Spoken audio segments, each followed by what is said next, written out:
What's up, everyone? Welcome back to another episode of the CaliKidOfficial Podcast. This is episode number 35, I do believe. So let's get right into it. So Microsoft made a big splash within the media. They purchased ZeniMax Media for $7.5 billion. The deal includes Bethesda Softworks and Bethesda Game Studios. If you don't know, they own the Elder Scrolls franchise, Fallout, Doom, Dishonored, Prey, The Evil Within, Wolfenstein, and Starfield franchises. So this is a major move for Microsoft because, as you know, they were recently in the media because they were supposed to take over TikTok's U.S. interest, but that deal fell through, and Oracle ended up taking over for that. So they basically had this ace in the whole deal, and this is going to help them sell some units going forward. So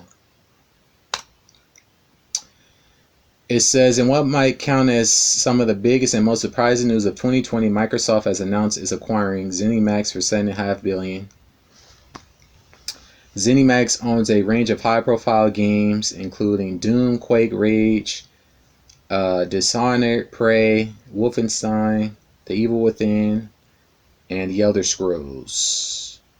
So this basically means that these games are probably going to become console exclusives, but thereby freezing out PlayStation and Sony in general.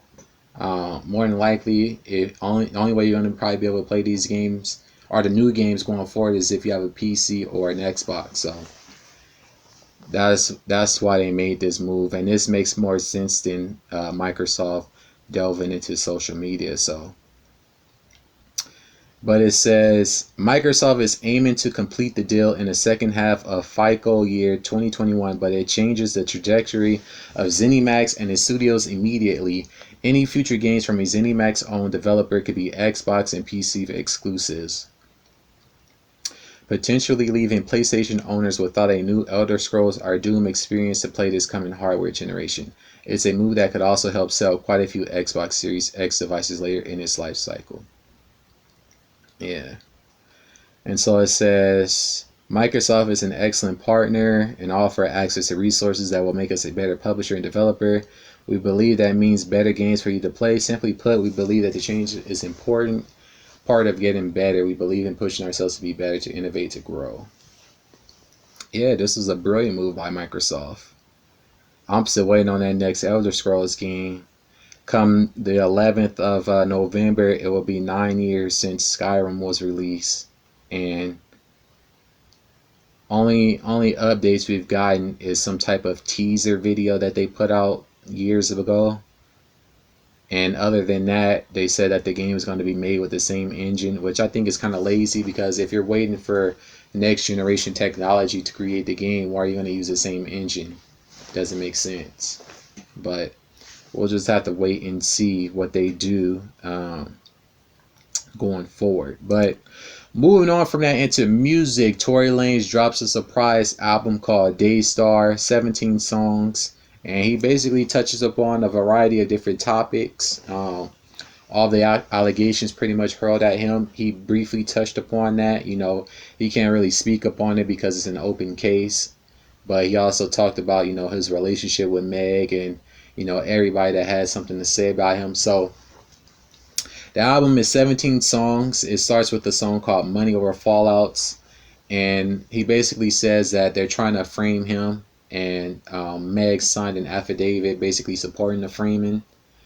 On the song, he says, I ain't never put you in no danger, and if I did, you would have said it when you seen the cops. So basically, he's saying that if I did everything that you said I did, why didn't you say nothing when the cops showed up? So that basically ties into her changing her story several times until she finally got online and said what happened, in terms of her account of the events. But it goes on his song. He also interpolates Weeknd's flow like halfway on the song A Woman. Then we get to the song Friends Become Strangers. He says, when does it get strange when you start lying to your best friend about us doing things and hoping she ain't entertained? So basically, he's saying that she was trying to keep her relationship with Tory under wraps from her best friend, which is Kelsey, and that she did that because it's possible Kelsey might have had some feelings for Tory, and maybe she might have got some type of jealousy or something. I think that's what he meant by hoping she ain't entertained. And women typically share their relationships, with their best friends. So he's saying it's kind of strange that you're trying to keep what we have together from her. But moving on from that, he also says, or will we keep acting like I put you in some danger and some pain, and when you hop back in the car with me, you knew everything was safe? We both know what happened that night, and it ain't what they saying. So that right there is basically saying that she's a part of a framing of him, and that in reality she knows what actually happened, and that she's just going along with what people in her ear are telling her to say. So it gets deep. Then we get to the record, Sorry But I Had To. This was probably the most loaded record on the project. He says, since I went independent, these niggas want my demise. And this basically speaks to when artists get their masters and they talk about exposing the industry. They undergo what is known as a public shaming. They did this with Michael Jackson as well as Prince, and now they're doing it to him. And if you recall, he said he talked about having issues with Interscope, and that he threatened he was going to expose what's going on in that building. So this is what he's talking about right there. He says, how are you attacking me, but you made this whole plan to fry me? If you got shot from behind, how can you identify me? This basically speaks to her saying that he shot her, but yet she also said that she was walking away from the car. So how could you see who shot you if you're walking away from the car? It doesn't add up. And that's something that I, as well as other people, has noticed. Like, what we've been told about this story is changed multiple times, and things aren't adding up. Then he gets at Asian Doll. He says, Asian Doll, talking but shorty, I don't know you. I never met you, nor have I heard a song. Behind that tatted skin, you battered with scattered scars, but I still respect and help you. But don't try to make it seem like I saw you out in public and said fuck it and try to disrespect you. So Asian Doll is basically another person that had something to say about the situation, but in reality he says they don't know each other, and so she shouldn't be speaking on the situation. Then he gets at JoJo. If you recall, she was on Quarantine Radio. I thought that was cool. He says, JoJo, that was a bozo move. You tried to take me off a song that got you the most views. They spent $50K on my feature and they $50K in the lose right now. So yeah, JoJo, as well as Kehlani, Cash Paige, and I think somebody else took him off of their songs. But he also got at them saying, y'all took me off of deluxes of y'all albums, but I'm still on the original of y'all albums. So y'all basically just did that to save face. And so he basically saying that going forward is F them, and he ain't got nothing, to say to them after this situation. And then he says, even though I'm innocent, they got this picture painted heavenly. He's saying he knows he's innocent, but they painted this Freeman Job perfectly to the point that a lot of people on the internet believes what they're saying about him. But he says he knows that ain't true. He gets at J.R. Smith, because J.R. has something to say as well. He says, J.R. Smith, this is the pot that pissed, and you the last cat that should talk about some shots that hit, because your performance and percentage play a role in riding benches. You the type to buy a bitch an 80-inch but won't get an inch up in her. Contradictions in your lines. With domestic prior crimes, we have still yet to find minds. So basically, this is a situation of don't throw stones from a glass house. He's basically saying, how you talking about me when you have prior charges of domestic abuse? And he also saying he's basically a simp and that he spends a lot of money on gifts and stuff for women, but in actuality, even though he does that, he still doesn't get the hit. So that right there was crazy. Then on at 250 of the record, he interpolates Drake's with "I know so well," and you know Drake says something to the tune of "I know it so well." Oh, I know it so well. Something, something, something like that. If you listen to it, you will understand what I'm talking about. But he also gets at the internet warriors too, who were mad because they thought he was gonna go live, what like Meg did, but he put out a project instead. So a lot of people was mad over that, which I think is funny. But he says, "You think I'm about to talk about an open cage just for some likes? I promise we even worked too many nights." So he's saying, "I'm not about to jeopardize my freedom for some likes. I worked too hard to get this far." Yeah, he played it smart.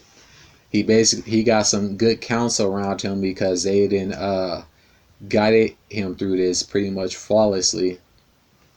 And you know, Meg basically uh made it harder for herself and her case by getting online and saying anything. She should have just waited until, you know, the court case came up.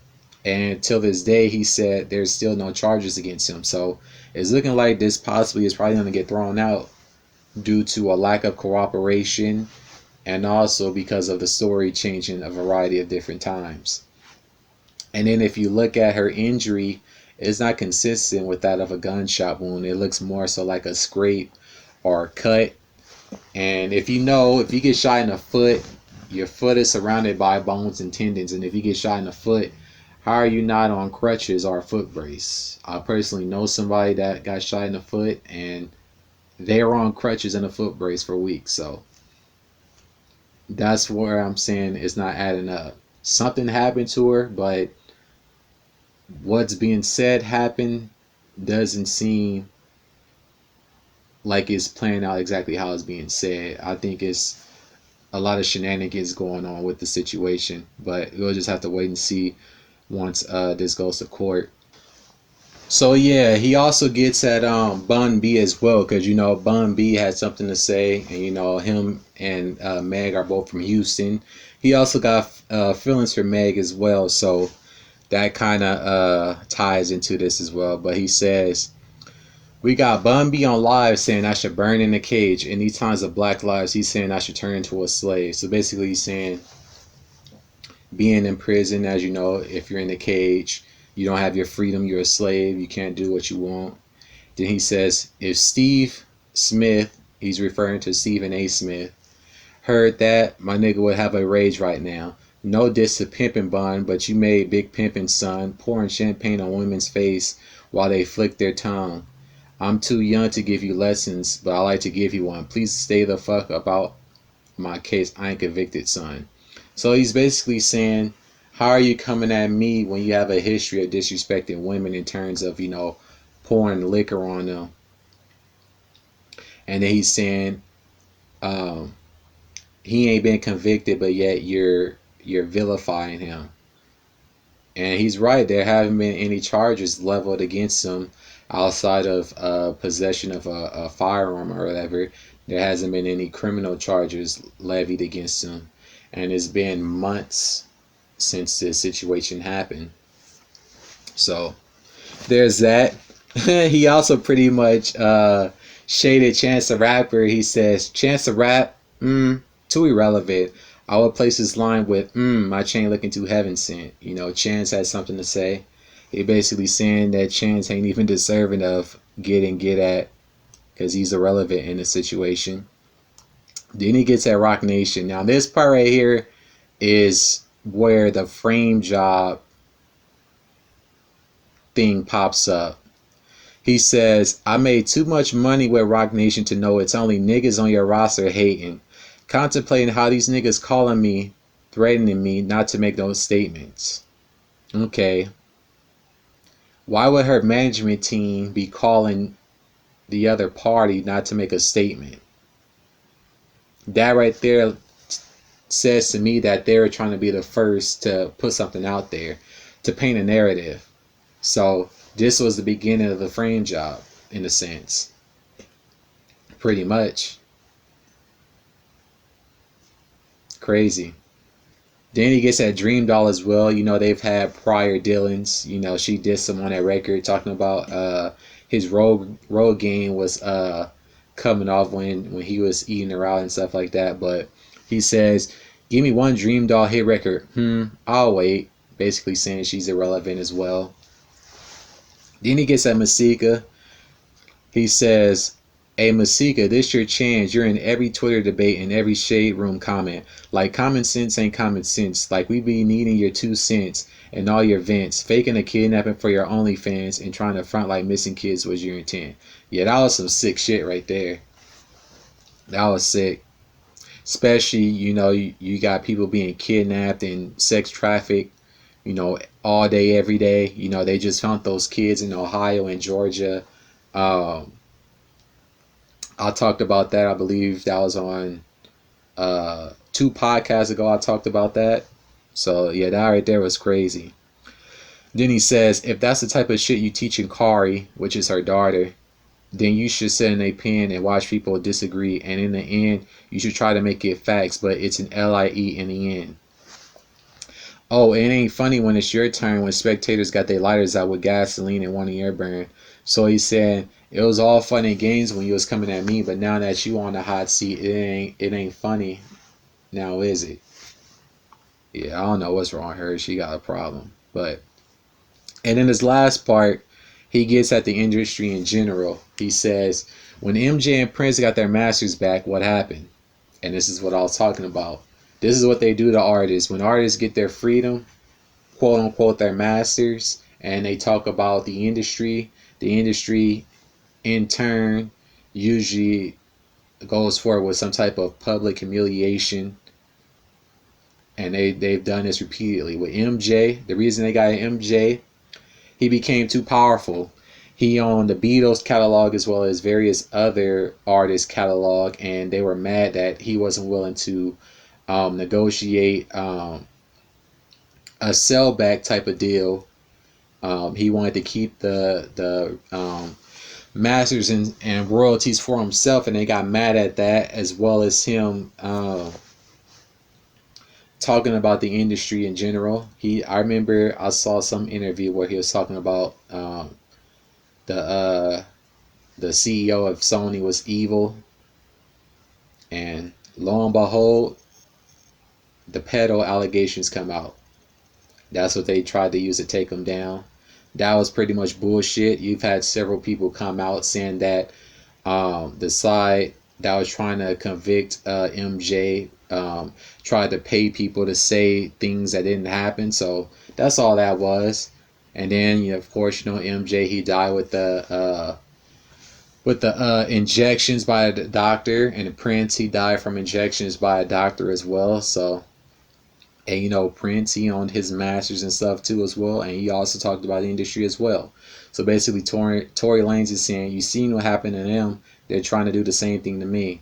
And this goes back to him saying that he was going to threaten to expose the industry earlier in the year. If you go back and look at his tweets when he had that falling out with Interscope. Yeah, he had a falling out with Interscope. I don't know why my camera keeps doing that, but and then he says, Tory Lanez got his masters back just now, and look what happened. Yeah, they came with this bullshit. And Chris Brown, a black man that changed his life for the right, and still black Twitter find a ways to tear him down and bring him back in. Yeah, sick. The people on Twitter are miserable and bitter. That's why you shouldn't spend too much time partaking in that shit. Then he says, a rapper catch a domestic, y'all start to talk that action. I feel like famous Amos after all that happened. They want the downfall of every black man, but I ain't going. That's true. Anytime a black man gets some type of status within society and the powers that be feel as though they can control them, that's when allegations and craziness and shenanigans usually pop up in every situation. And if they can't beat them down with that, they usually have them assassinated. That's been repeated throughout history. So that last part was cold. And then famous Amos, he's a guy that was dancing in the videos and doing the skits with the MC Hammer black pants on. So I'm guessing he caught some type of charge. That's why you ain't seen him no more. And then we get to the song Care For You. This is basically like a call to action to black men and women. He's basically talking about all the trials and tribulations we have to go through and how the powers that be try to pit us against one another and all that type of stuff. And the record also samples This Love by Donell Jones. I think he just like pitched it up a bit. Then we get the record In the Air. This is pretty much one of the last records, if not the last record. He says, if being black is a culture, then what's cancel culture? Sounds like some white shit them niggas planning on us. Yeah, we are the culture. Black people, we dictate what's cool, and we dictate the culture in general. So he's basically saying, if us as a people is the culture, how can somebody cancel us when we are the culture? Then he says, this be that dark label shit them niggas trying to do to me. Once again, going back to the Illuminati public shaming, that's basically what he's talking about right here. I know the secrets and I know the fuckery, and they don't want me to say nothing, so they trying to shut, and then he pauses. So yeah, he basically saying they're trying to silence him. So pray for Tory, because as I said, if they can't get you out of here with the allegations, the last step is them trying to have you assassinated. So, you know, hopefully everything works out for him. And although something happened to Meg, we don't know what truly happened. She got hurt in some type of way. We don't know who did what. At this point, it's just he say, she say, and only way things are going to be found out is if is once this goes to court and evidence can be presented by both sides. But from what he was saying, she was drunk at that party as well, so ain't no telling what happened. Ain't no telling what happened. But he says, but God the only one in line to judge me, and the other side in kind is ugly, and they trying to fuck me.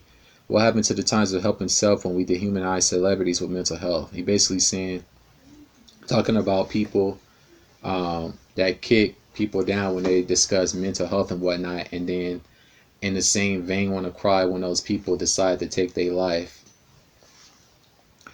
He says, don't know the story, so we make up one and upset ourselves. We don't know what happened, but everybody's made up a story and they're mad at the situation.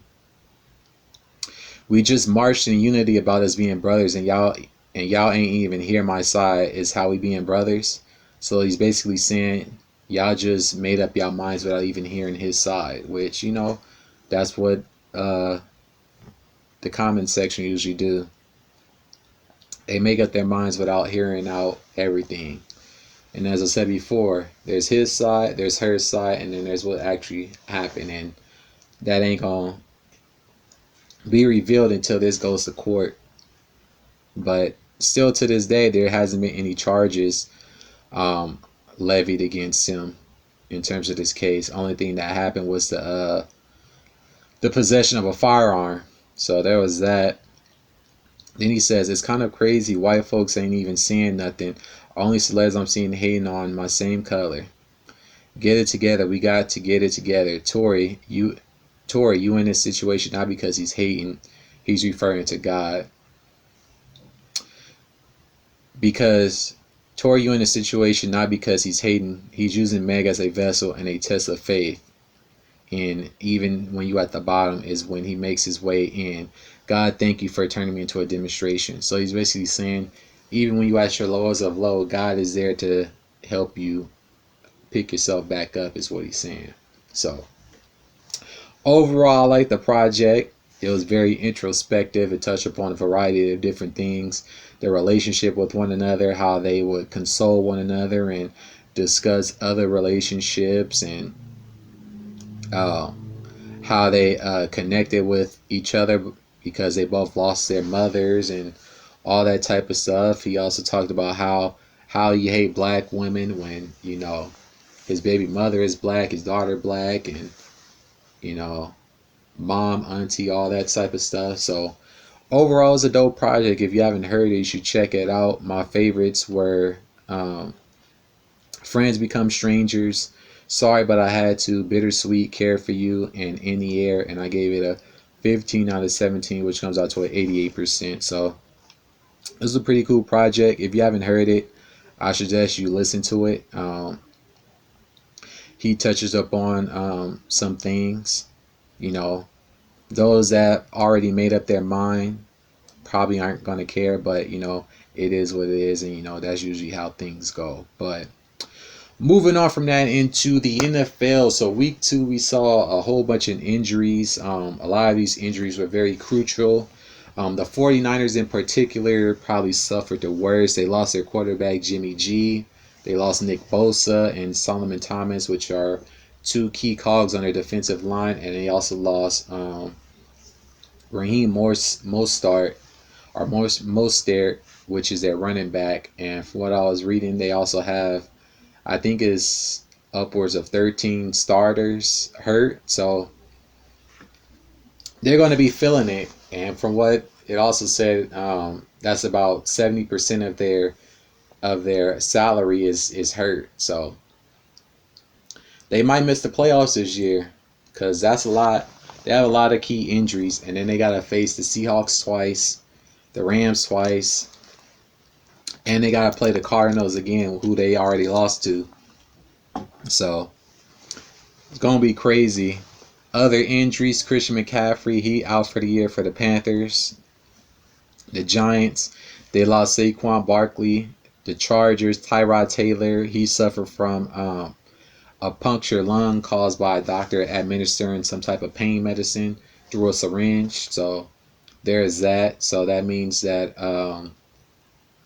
the quarterback out of Oregon is going to be starting going forward. I can't remember his name.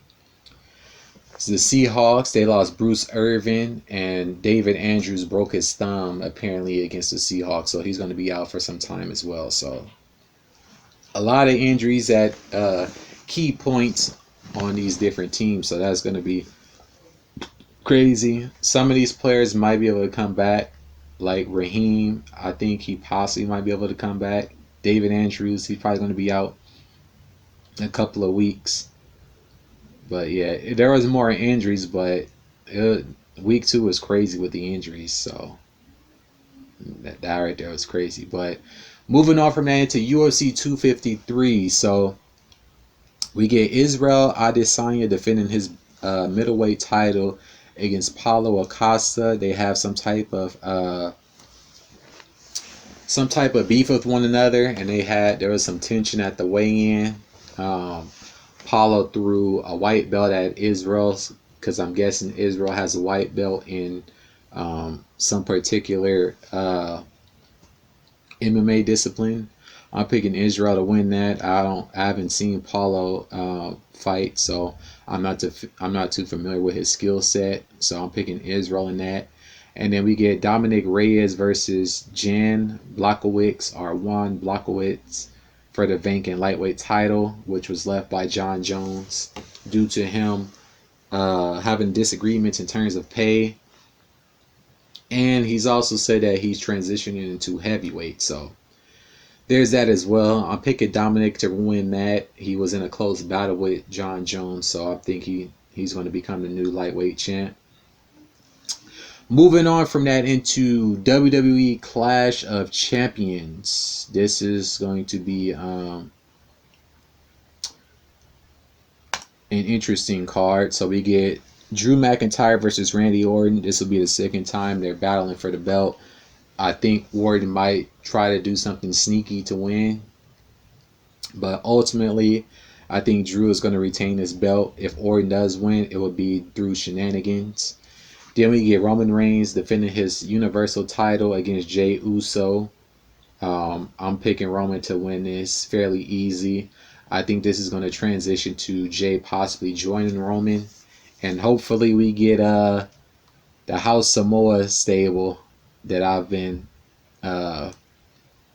thinking about, which basically you have Roman Reigns as the head, you have Jimmy and Jey Uso as like the lieutenants, you have Tamina and Nia Jax as well, and then this could possibly lead to The Rock coming back to confront him and fight for the belt and be the and to battle for the actual head of the family or chief of the family. So this is possibly something they could possibly be setting up. So this should be an interesting bout. Then we get Jeff Hardy versus AJ and Sami Zayn in the ladder match for the Intercontinental title. There's been some type of unresolved issues between them. Both Jeff and Sami lay claim to being the true Intercontinental champion. So there's that. So this is going to be a way for them to resolve that that issue. Then we get Bayley defending her SmackDown Women's title against Nikki Cross. I think Bayley is going to win this, but it's possible there might be some interference to try to distract Bayley, and she could possibly lose that way, thereby setting up Bayley versus Sasha Banks at some point. Then we get Nia Jax and Shayna Baszler versus the Riot Squad for the women's tag team titles. I'm expecting them to destroy the Riot Squad, but in the future, I think that they're going to eventually implode, and that's going to be when they drop those belts. But I'm picking Nia and Shayna to win this easily. Then we get the Street Profits versus Andrade and Angel Garza for the Raw Tag Team titles. I think the Street Profits are going to win this fairly easy. Then we get Bobby Lashley versus Apollo Crews for the United States Championship. I think Lashley is going to win this, and I think Apollo might possibly join the Hurt Business with Lashley, who's partnered with MVP and Shelton Benjamin. In a sense of, if you can't beat them, join them type of scenario. Then we get Asuka defending her Raw Women's title against Zelina Vega. I think Asuka is going to easily win this. Zelina, she's more so a manager. That's like her most prominent role. So I think she's going to win this. Although WWE could shock us with Zelina winning some type of way. Then lastly, we get Cesaro and Shinsuke Nakamura defending their SmackDown Tag Team titles against the Lucha House Party. And that's going to be a fairly easy victory for Cesaro and Shinsuke. And in terms of Shinsuke, they've pretty much dropped the ball with him. He should have been WWE champion a long time ago. They even changed his entrance theme as well, which was dumb. Like, when they had him at his hottest, they should have put the belt on him. But I'm guessing because of that language barrier, that's why they didn't. So, and this is pretty much people choosing who's going to win or whatever. But that's going to pretty much do it for this week's podcast. I appreciate you all for tuning in. If you're listening on Anchor, Spotify, and everywhere else, I appreciate you all for listening. If you're watching on YouTube, be sure to leave a like and a comment below. And until the next one, peace.